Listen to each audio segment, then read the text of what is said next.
nhân rồng nữa nó bị tuột khơi cỏ nữa để nó giấy cho con tôngพัน nữa tu tiết tia đấy đó do giá nó từ xin xin đen nè cho bé một sai thì khơi cỏ khơi đi chả nè cỏ mình tu cứ gọi đi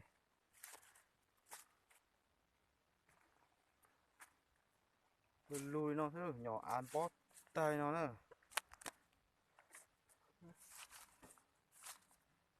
như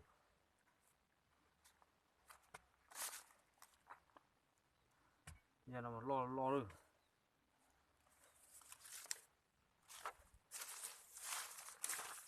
cỏ đó cứ nhảy ra đầu tết cho nó chỉ có cỏ chứ đây là sát được ta được sát cố hàng ấy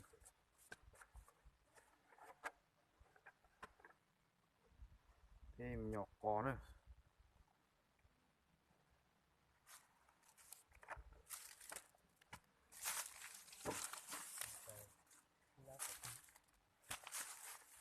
chỉ tụt lâu trong nhà tụi nó nữa nhỏ này nó mà cho chị nhỏ này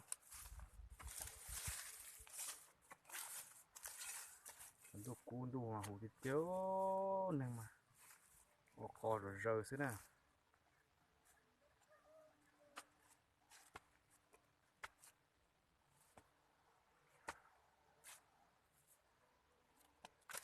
nhỏ đi tại nó nằm đó nè nhỏ này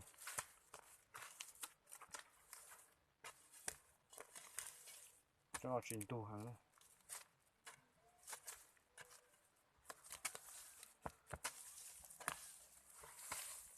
này có trên tù đi nó nữa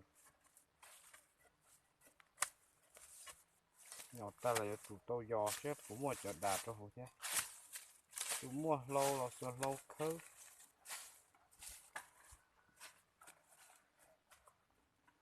vì nó thì chưa được chấp phải mua là sẽ loại dân lấy nè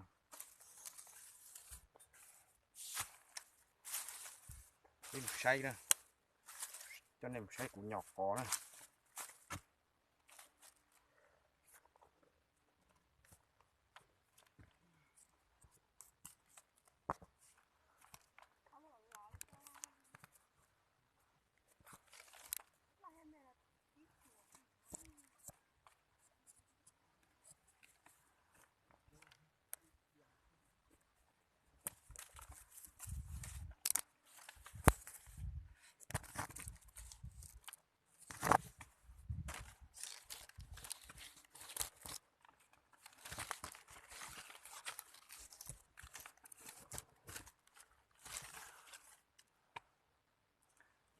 say nè thì nhỏ ít cho con nữa nè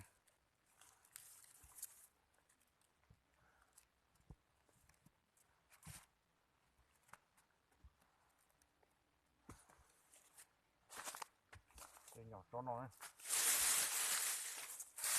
còn đủ nè cá lò cưng cổ này bà đi nó nhỏ này tàu hù nó thế nó hộp cổ còn đâu nó sát thì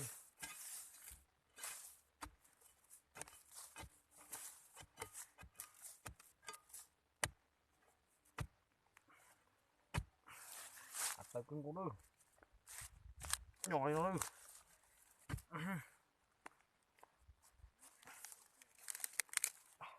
ô chỉ tàu đấy được cho nó tàu cưng ô chỉ tàu đi nó chiều nó đi nữa cho nó nè tục không chỉ ba nữa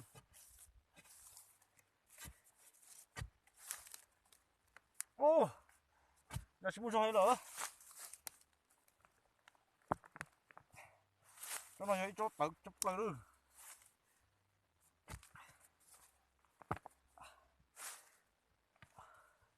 du lịch cho mà chỉ tới một nó nữa nó kia sẽ chỉ tập là đi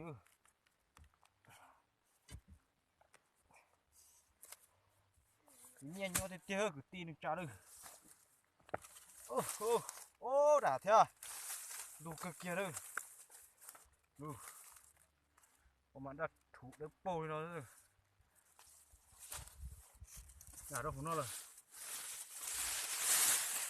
Bọc khâu này. Tao rồi.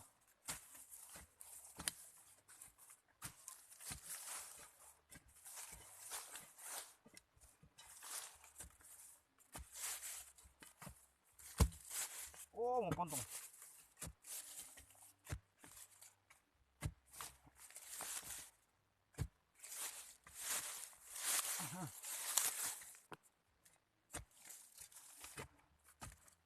Giá lo cực của đảo nó nữa.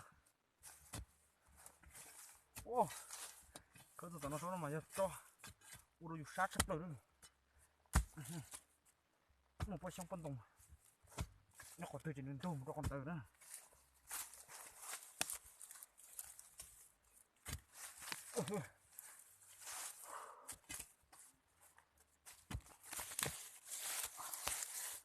Ô kìa rồi, tôi cơ hết rồi. Đá nó rồi.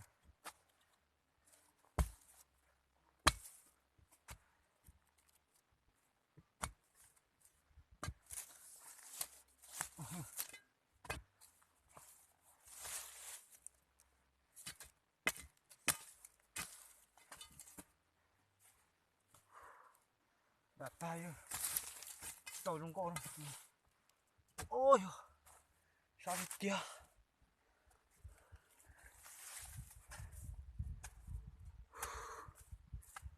Sao cưng ngủ được.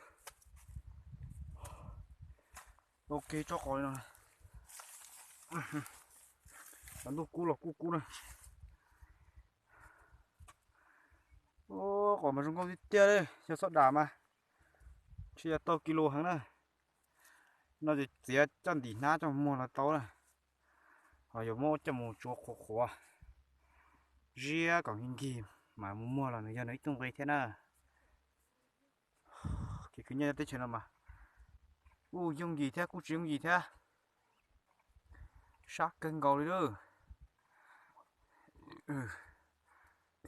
Nó đâu sẽ tìm ra ít trừ là đó tỏ.